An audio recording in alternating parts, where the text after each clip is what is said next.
You know what I want to talk to you about, don't you? Three times. You know what I got to talk to you about. What happened? Man, that first quarter, that little collision you had earlier with Battle, Oh yeah. that was unbelievable, man. That's gonna happen, man. Yeah. He caught my right shoulder. Yeah. I want to report the hits. Well, you took him on, D. But here's my angle on it. The helmet. Based on the new rule. Oh, that wasn't nothing, man. That's football. Well, no, we know. Look, we know it's football. But I mean, just if the shoe had been on the other foot, and it had been you, that would have been that would have been a penalty, and possibly a fine. Not that I expect you to complain about it, but it's just an interesting interpretation of the rule. He was between the tackle, but he was downfield far enough where he had an opportunity not to take the hit on in that manner. I'm okay with it. It's good football, good entertainment, but it's just interesting how the defensive player how the rule is being governed. I just think it's being governed a little bit more stricter on defense. Do you agree with that? I would. Yeah. Because we have more opportunities to do it. I mean, let me say, the hit that KJ had.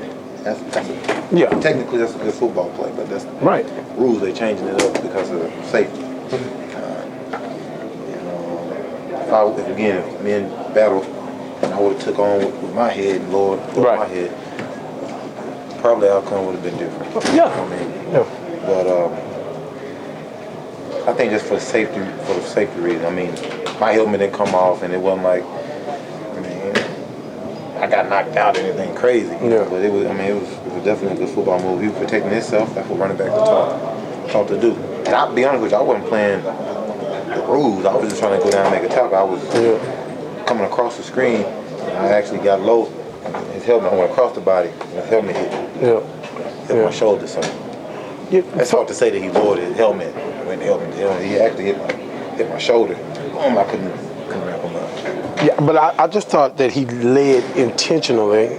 Like when I was in high school, I played running back. I thought he lowered his head intentional with the crown of his helmet. When you see the replay, his head was actually lowered in his back. So you can definitely. I can't wait to look at it again. Yeah, you can see it. Look at it again. That right there. That's football, man, dude. Oh no, that part of it, no issue. But I'm just in regard to rule interpretation. If a perfect world, if I would have came straight down with him instead of being outside coming in, my momentum would have went that way. I probably would have went lower. I had my angle was a little different, a little distorted. I was coming from the right side, coming down to make a hit. So I'm off like this, and he hit me like that. It was more like that type of hit. Look, okay, for just the average fan that doesn't understand a whole lot of X and O football and may not even care to understand it, but kind of explain from your vantage point and probably from both safety positions, what advantage you guys get now with Cushion back on the field playing well. How does that matriculate to where it benefits you guys in the secondary? Things that the average guy just may not understand. So with a player like Brian, certain things that certain matchups that the teams try to do. They try to run to a guy like him, try to get him offset for his ability. They try to run screens at him and stuff like that to get him off. But with Cush's speed, his aggressiveness, and the knowledge of the game, it's hard to play like. It's hard to pick him out. You got everybody else around him. I think with Wade, Cush, I think it is exploiting his talent a little more. Well, in this defensive scheme, he can play it the way he needs to play. It's just pretty much get him a chance to make more plays, and everybody on the defense, just the way it's drawn up.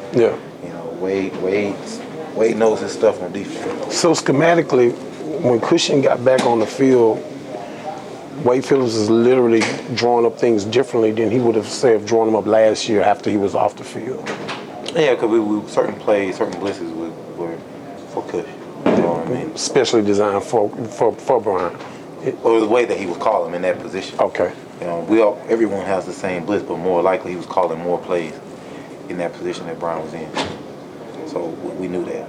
Yeah. And like I said, when you got a player like that roam in the middle, you know exactly where he's going to be.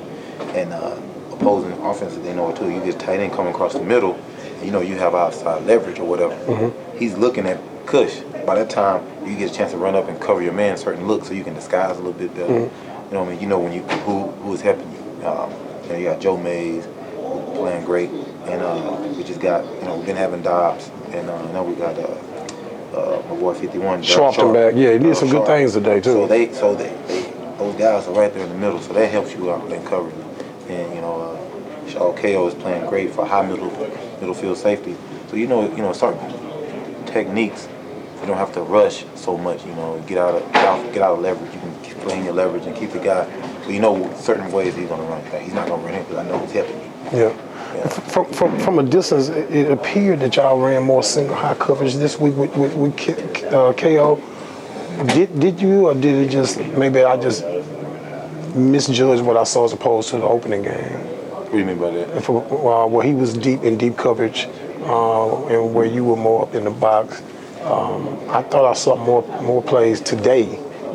It was predicated off how they lined up. At strong safety, we usually go strong side. I'm always over the tight end side. Yeah. And if it's tight end receivers, I'm on that side. And if it's just a tight end or whatever, tight end receiver, like I said, I'm still on the tight end side. So it's predicated on what call we have and where I'm lining up at. Yeah, good deal. We had certain things we had certain packages or certain calls based off what personnel they were giving us. That where you may see me down in a box versus deep. Most of the time they line up in that personnel where I was on the tight end side. I had to come down and cover. Appreciate you, D. No problem. As always, thank you. No problem. All right, good luck next week.